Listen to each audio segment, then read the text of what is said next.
Hello and welcome to the Grand Line Review, your source for everything One Piece. Today we are once again going to be appraising the anime in a most positive light by taking a look at some of the more phenomenal moments that the anime didn't just nail, but actually elevated from the original manga material in every way. Because when the anime hits, it hits hard. And those achievements, however few and far between, deserve their due recognition. But before I get into this list properly, I'll just say that this is indeed a sequel list, and there will be a link to the original video in the description below, which I highly encourage you to check out. But for now, the criteria for this list is strangely similar to the first. The moments in question must have occurred in both the anime and the manga, so that we have some basis for comparison. And other than that, it simply needs to be strongly argued that the anime did it better.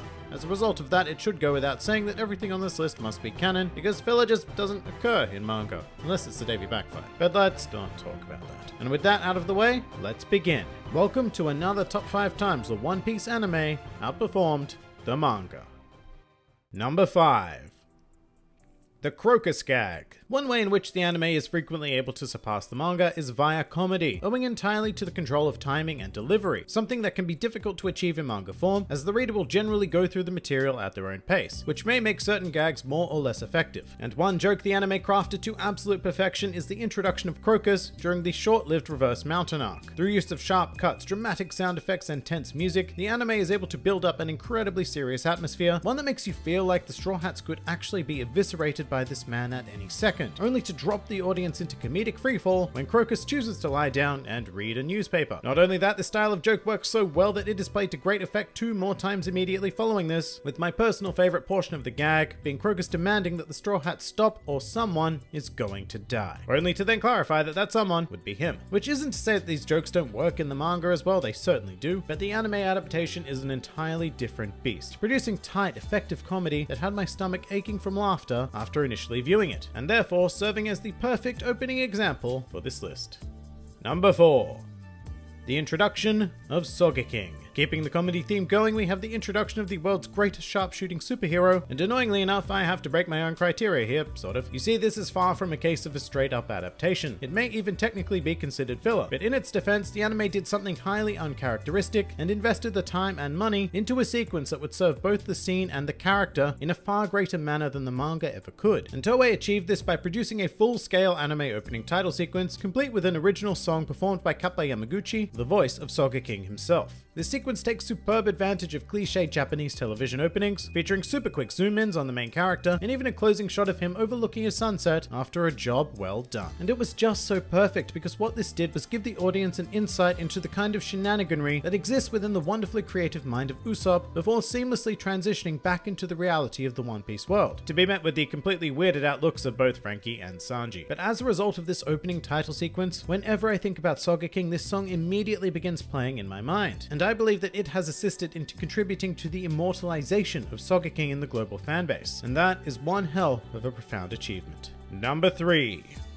Merry's funeral. Moving into the territory of drama, we now have to discuss the one and only time that a member of the Straw Hat crew has tragically passed away. I should say that up until this point in the series, drama had been played wonderfully throughout the entirety of the Water 7 saga, and this moment is where it all culminated. Not in the typical climax meaning of the word, but more akin to a dam slowly breaking and finally bursting with a flood of emotion. Now this was sad in the manga, but it had nothing on what the anime was able to produce through the use of touching music, masterful vocal performance, and probably the one and only time in the series that I'll admit was a good use of revisiting old material. The anime takes us on a journey through the life and times of the Going Merry, reminding us of just how much craziness this little ship has been a part of, and making Merry feel like a true member of the crew. And not only that, but this particular episode had the good fortune of being animated uncharacteristically well, especially for the Enies Lobby era, which is when, in my opinion, the animation began to take a sharp nosedive in quality that still seems to be in free fall to this very day. However, the funeral of the Going Merry was lucky enough to be immortalized in one perfectly realized episode.